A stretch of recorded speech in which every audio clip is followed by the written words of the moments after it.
नमस्कार, आप देख रहे हैं मानवाधिकार मीडिया मध्य प्रदेश और मैं हूं पुष्पेंद्र रखवाल। आइए बढ़ते हैं आज की खास रिपोर्ट की ओर।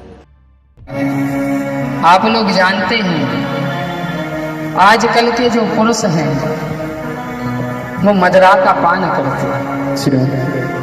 वो बिल्कुल भी विचार नहीं करते कि हम तो मदिरा का पान कर रहे हैं, लेकिन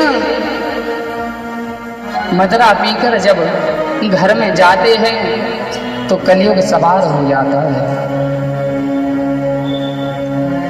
उनके पुत्र पुत्री और पत्नी बड़े दुखी रहते हैं। हमेशा ही उनको समाज में लज्जित होना रहता है। कोई कभी उनके बारे में अच्छा नहीं कहता। इसी प्रकार से महाराज एक बेटी थी, उसका पिता शराब पीता था। तो वह बेटी जब स्कूल जाती तो उसकी सहेलियां जो थीं उसको चिढ़ाती थीं, अरे इससे दूर रह, इसका पिता शराब पीता है। वो बेटी नन्ही सी बेटी थी, बड़ी दुखी होती और रोज आते माँ को सुनाती, आज मेरी सहेलियों ने मुझे ऐसे ऐसे कहा, मेरे साथ में वो खेलती नहीं है, मेरे साथ में खाना पसंद नहीं करती। पांडव प्रसन्न हो गए। अब जब से इस बालक का जन्म हुआ है तब से ये रोने लगा। चारों ओर देखता और रोता रुदन करता। तो सबकी गोद में दिया कि किसी की गोद में, तो जब बालक माँ की गोद में रहता है, रोने लगता है, तो माँ किस पिता को दे देती है, अरे जरा शांत तो कराओ, क्यों रो रहा। और पिता की गोद में यदि रोता है तो वो भाई बहन को किसी बुआ को दे देता है, राम का भक्त होगा, सबका आदर करने वाला होगा। मृत्यु है, तक्षक नाम के डसने से इसकी मृत्यु हो जाएगी। सभी लोग भयभीत हो गए, मन उनका उदास हो गया कि जन्म तो इतना अच्छा है। ब्राह्मण कहते हैं चिंता मत करो, स्वयं देवकी नंदन नंद नंदन भगवान वसुदेव ही इसके उद्धार करने के लिए पधारेंगे। जब भगवान की गोद में विष्णु राट को रखा गया तो भगवान को देख करके बड़ा प्रसन्न हुआ, मंद मंद मुस्कुराने लगा। वो किसी को ढूंढ रहा था। किसको ढूंढ रहा था? जिसने गर्भ में उसकी रक्षा की। और भगवान की गोद में आया तो भगवान की गोद में आकर के थोड़े थोड़े यही है, किंतु जो गर्भ में थे वो चतुर्भुज रूप में थे, आज ये द्विभुज रूप में है। इनकी दो भुजाएं हैं। फिर से रुदन करने लग गए। भगवान इनके भाव को समझ गए की जय। इस प्रकार से भगवान ने दर्शन दिया और चारों ओर देखने के कारण इनका नाम पारी। जो सभी परीक्षाओं में उत्तीर्ण हो उसका नाम है परीक्षित। नाम पड़ा परीक्षित। अब आगे बोलिए परीक्षित जी।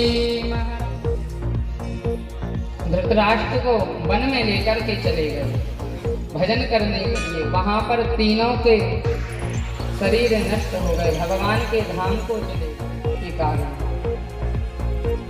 जब पांडवों को पता चला तो उन्होंने अंतिम संस्कार किया और वह भी जी का विवाह है इला की पुत्री इरावती से हुआ और उनसे 4 जन्मेजय आदि 4 पुत्र उत्पन्न किए। कृपाचार्य जी को आचार्य बनाकर के 3 अश्वमेध यज्ञ की इस कथा का भगवान से संबंध है। कलयुग की कथा का यदि भगवान की कथा से संबंध है तो आप जरूर मुझे श्रवण कराइए।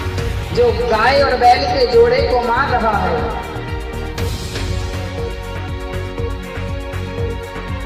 तब वो चुप हो गया। तब बैल रूपी धर्मराज से परीक्षित जी कहते हैं, महाराज आप ही बतलाइए ये कौन है और ये आपको क्यों इतना मार रहा है। अरे महाराज, कोई भगवान को दोषी ठहराता है, कोई अपने कर्म को दोषी ठहराता है। इसमें किसी की कोई गलती कार से वचन सुने तो परीक्षित जी कहने लग गए, महाराज आप निश्चित रूप से बैल के रूप में स्वयं धर्मराज हैं। प्रणाम किया और कलयुग से कहते हैं, अरे दुष्ट तू क्या भूल गया है कि अभी मैं जीवित हूँ, मेरे जीवित रहते हुए दया कीजिए। परीक्षित जी कहने लगे, अच्छा तू मेरी शरण में आया है तो मैं जो तुझे मारूंगा तो नहीं, किंतु तू मेरे राज्य से भाग जा। परीक्षित जी कहता है, परीक्षित जी से कहते हैं कलयुग कि जो मैं महाराज में कलयुग हूँ और ये मेरा धर्म है, यदि आप मुझे अपने राज्य से भगा देंगे तो आप ये भी तो बतलाइए कि आपका राज्य कहाँ कहाँ नहीं है। संपूर्ण पृथ्वी पर आपका राज्य है। द्यूतम पानम स्त्रिया सोनाम, द्यूतम पानम स्त्रिया सोनाम। कलयुग को 4 स्थान दिए हैं। द्यूतम जहाँ पर जुआ खेला जाता है, निवास होता है। पानम जहाँ पर मदिरा का पान होता है, वहां पर कलयुग का निवास होता है। और सोना जहां पर व्यभिचार होता है। अब देखिए, जहां पर मदिरा का पान होता है वहां आप लोग जानते हैं आजकल के जो पुरुष हैं वो मदिरा का पान करते हैं। वो बिल्कुल भी विचार नहीं करते कि हम तो मदिरा का पान कर रहे हैं, लेकिन मदिरा पीकर जब घर में जाते हैं तो कलयुग सवार हो जाता है। जीना है तो पापा शराब मत पीना, जीना है तो पापा शराब मत पीना,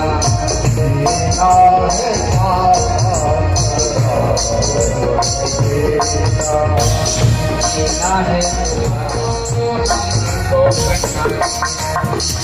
वादा करूँ अपने वादा करूँ अपने होगे कभी ना, जीना है तो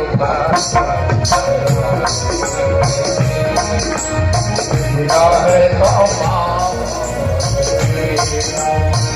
जीना है तो जीना है तो जीना है तो